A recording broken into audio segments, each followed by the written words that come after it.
No, cool. So can you walk us through almost your career after what did you do after university?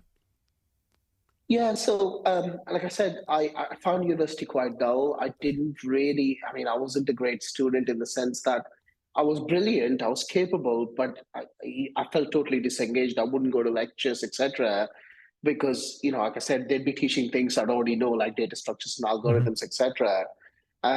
So I spent a lot of university just hacking and learning things and programming, etc.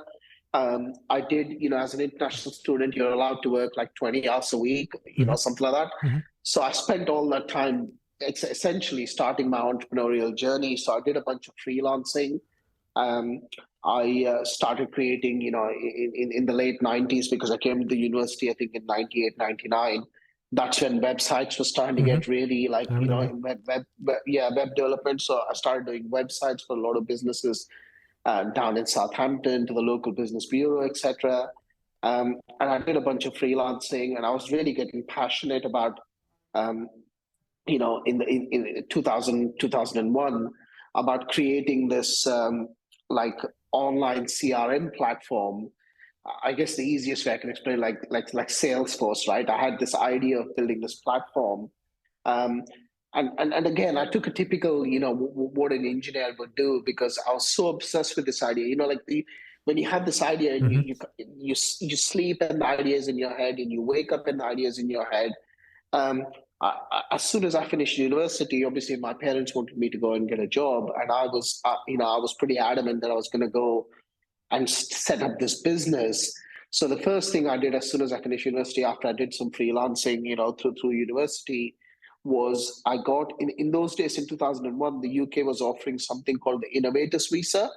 So obviously, when you come into the UK as a student, you come here on a visa, right? You don't have a residency permit, etc.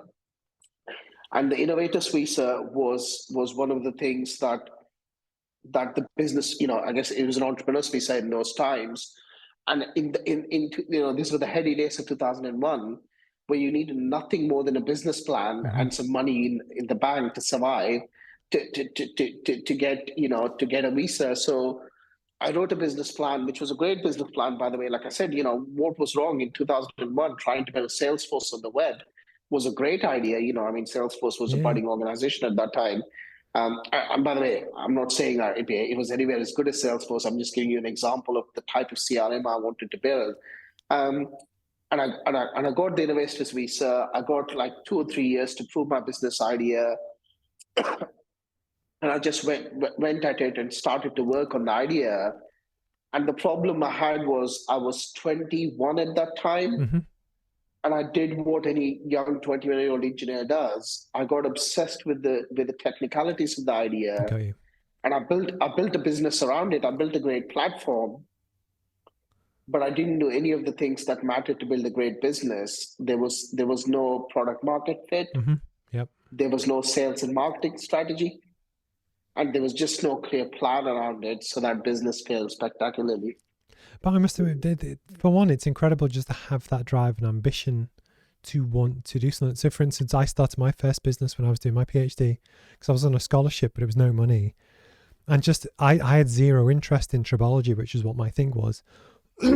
But actually, when you can't sleep and you've got an idea and you can't get out of your head and that's all you care about. And out of interest, do you still feel that way about Hedgehog Lab? Yeah, I do actually. That's a really good question. I do still feel that way about Hedgehog Lab. I think I spend far too much time thinking about the future. I feel far too much time thinking about where the business can go, etc. But I do, and actually that's been one of my real parameters in life since I've had that first business that failed, and I've had Hmm. like literally one main job in between is if I don't enjoy it, if I wake up on an average day and I don't feel like this is something I really Yeah. enjoy, then I don't think I could do it. You've got to be really passionate about what you do. No, I've got it. Because I don't know about you, but for me as an engineer, I'm always looking to tweak and improve like everything. Doesn't matter, it could be a sentence on a website. I will look at it and think, does that comma need to be there? and I will do 200 iterations within a 48-hour period, but I'll just tweak and I'll hone. But it's just something that I naturally do. And in with a business, you have that because you can play with all of these different